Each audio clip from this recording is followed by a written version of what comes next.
A young mom picked up her son from the babysitter and headed home, but she never made it. Police launched an investigation and stumbled upon a series of unexpected clues and witness statements. But despite their efforts, the search for the truth dragged on for decades. And when the case was finally solved, it sparked widespread outrage because of some truly bizarre details.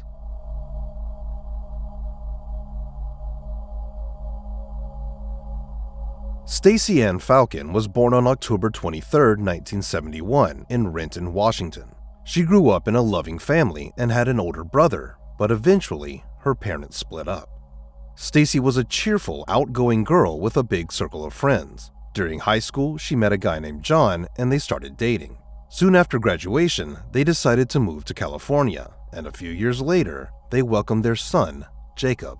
But after spending several years in California, Stacey and John decided to move back to their hometown. Not long after they returned, their relationship started to crumble, and eventually they went their separate ways. So Stacey ended up raising Jacob on her own. She got a job as a waitress, rented an apartment in a small residential complex, and worked hard to make sure her son had everything he needed. In the fall of 1994, Stacey was 22 and gearing up to celebrate her birthday.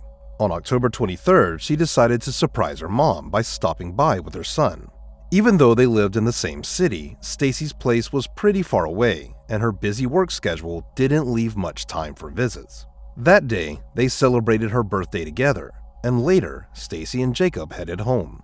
4 days later, on her next day off, Stacey went out to celebrate her birthday with friends. She left Jacob with a trusted babysitter and spent the evening hitting up a few clubs, having a great time. After midnight, Stacey went back to her son. She got to the babysitter's place around 1:30 a.m., grabbed Jacob, and went home. About 2 hours later, a newspaper delivery worker was starting his morning route in the same neighborhood. As he passed a short, dead-end street, he spotted a parked car with 2 bodies lying on the ground nearby, a woman and a boy. He immediately called 911, and officers soon showed up at the scene with paramedics. It didn't take long for authorities to confirm that both victims were dead. Based on initial observations, the cause of death appeared to be gunshot wounds. Investigators also quickly identified the victims. It was Stacey and her son Jacob.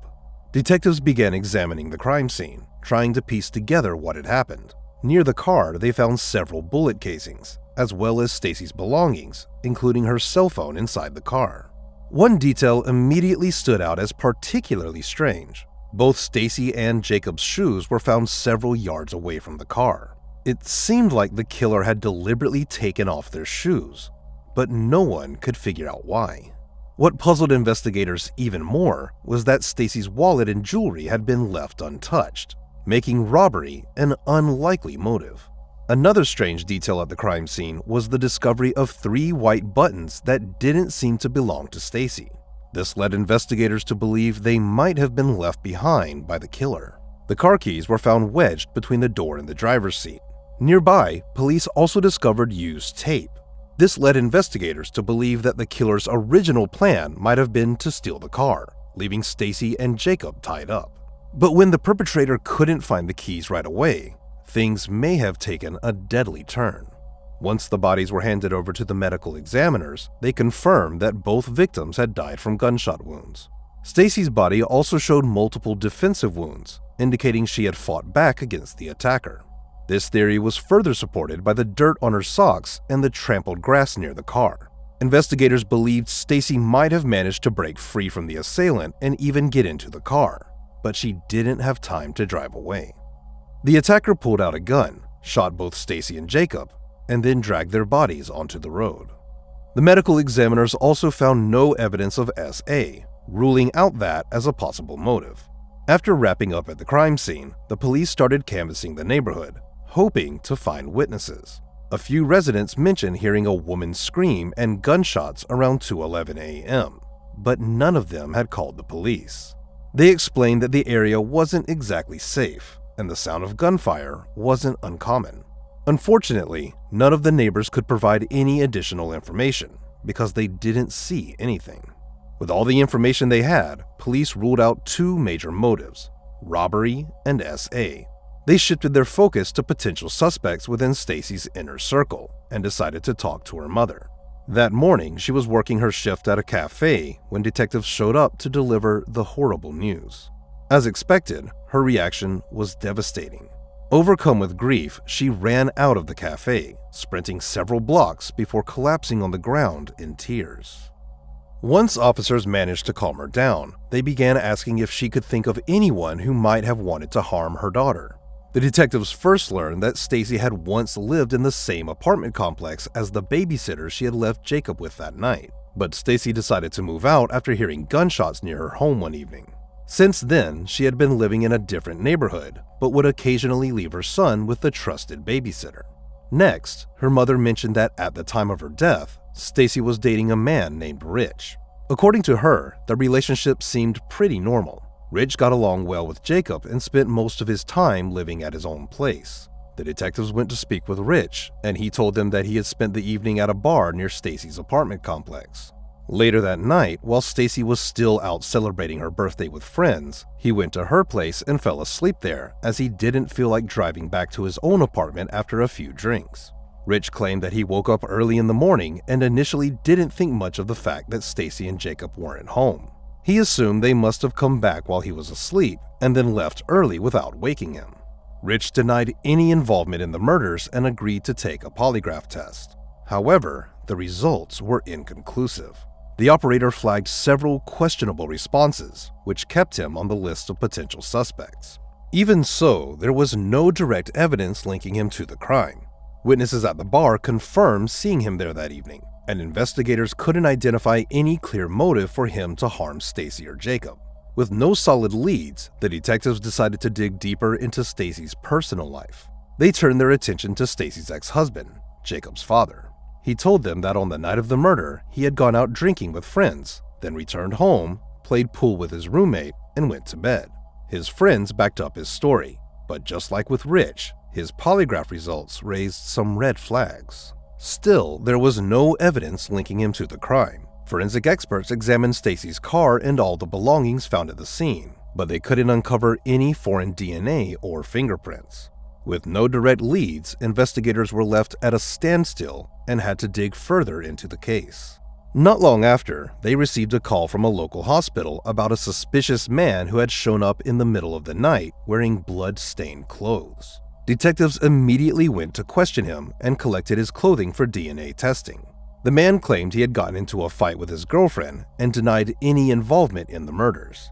Despite his statement, police decided to detain him until the lab results came back. However, forensic testing confirmed that the blood on his clothes didn't belong to Stacy or Jacob. With no connection to the crime, the man was cleared as a suspect and released. Sometime later, detectives got another lead. They found out that before picking up her son, Stacy had stopped at a grocery store. When they checked the CCTV footage, they spotted a man talking to her. Unfortunately, they couldn't identify him, and the lead went cold.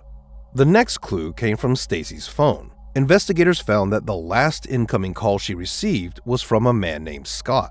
When they went to question him, Scott told them he'd been home with his wife and kids that night. He also admitted that they had briefly dated in the past, but their relationship ended when Stacy found out he was married. Despite the breakup, they had stayed on friendly terms, and his wife confirmed that he was at home the night of the murders. Still, something about Scott raised eyebrows. According to Stacy's friends, he had once left her a $100 tip at the cafe where she worked. Considering Scott had a pretty low-paying job and a family to support, this gesture seemed unusual to investigators. As they dug deeper, they began to suspect that Scott might be involved in dealing illegal substances. But while this was an interesting lead, it didn't bring them any closer to solving the double homicide. Still, they didn't rule out Scott's involvement, direct or indirect, and kept him on their suspects list. For the next few weeks, police struggled to find any new leads. But then, something completely unexpected happened. 2 weeks after Stacy and Jacob's murder, officers found Scott's body stuffed in the trunk of an abandoned car. Scott's brother told investigators that, on the day he disappeared, Scott had planned to visit a man named Vince. The brothers had a side hustle fixing up cars, and they'd installed an expensive sound system in Vince's car. But Vince never paid them, so Scott had gone to demand his money. That's why his brother was convinced that Vince had killed him. Police tracked down Vince, who denied any involvement. However, a search of his apartment turned up traces of Scott's blood, and investigators discovered that Vince had been using Scott's credit card after his death. Vince was arrested, and detectives working Stacy and Jacob's case questioned him, hoping he might know something about Scott's potential involvement in their murders. But unfortunately, Vince had nothing useful to share, and this lead went cold too. For months, the case remained at a standstill, but shortly before his trial, Vince suddenly decided to plead guilty. He claimed that he had killed Scott in self-defense, saying Scott had threatened him. According to Vince, Scott admitted that he had killed Stacy because she was planning to tell his wife about their affair. Vince also added that he and Scott had been involved in selling illegal substances. Detectives, however, weren't quick to buy Vince's story. The timing seemed far too convenient. Just before facing trial for murder, Vince pinned another killing on Scott, along with allegations of criminal activity, conveniently framing his actions as self-defense. Still, with no other leads, police had no choice but to investigate Scott's possible connection to Stacy's murder. But the deeper they dug, the less credible Vince's story seemed. Scott's wife was adamant that he'd been at home with her that night and couldn't have been across town committing a murder. His brother also dismissed the idea of an ongoing affair between Scott and Stacy, saying Scott would have mentioned something like that if it were true, because the brothers were very close. On top of that, Scott's brother insisted that Scott had no involvement in dealing illegal substances. He claimed they both made an honest living repairing cars. Detectives ultimately concluded that Vince's story didn't add up, and it seemed like nothing more than a desperate attempt to dodge responsibility for his own crime. After that, the case went cold. Over time, it was filed away and no real progress was made. The only person still searching for answers was Stacy's mom. She kept reaching out to detectives, but one by one, they either retired or got moved to other departments. At one point, she was told the case would be handed over to Seattle's Cold Case Unit, but when she tried to contact them, she found out the unit had been shut down due to budget cuts. In the early 2000s, police received a lead on a new suspect. An inmate contacted investigators claiming that his acquaintance, a man named Charles, had confessed to killing Stacy and Jacob. According to the informant, Charles worked with Stacy at the same cafe, and they both were allegedly involved in selling illegal substances. The story went that Stacy had threatened to turn him in, which supposedly led to her murder. The detectives found this story a bit far-fetched, but with no other leads to follow, they decided to dig deeper into Charles's possible involvement. They sent all the existing evidence back to the lab for analysis, hoping that modern technology might uncover traces of DNA missed during the original investigation. But there was one major problem. The lab was overwhelmed with other cases, and the detectives were told they'd have to wait an entire year for the results. In 2002, detectives finally received the call. Using modern tools, experts had successfully identified DNA traces on the gloves and duct tape found at the crime scene, and they had a match. But it wasn't Charles. Instead, the DNA belonged to an entirely different man who had never once been on the police's radar. That man was Jerome Jones, a name that had never come up in the case files before. Investigators started digging into his background and uncovered a long criminal history that went all the way back to his teenage years.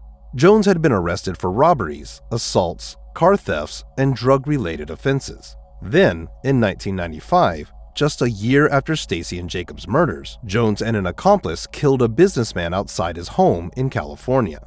And in 1998, he was sentenced to life in prison.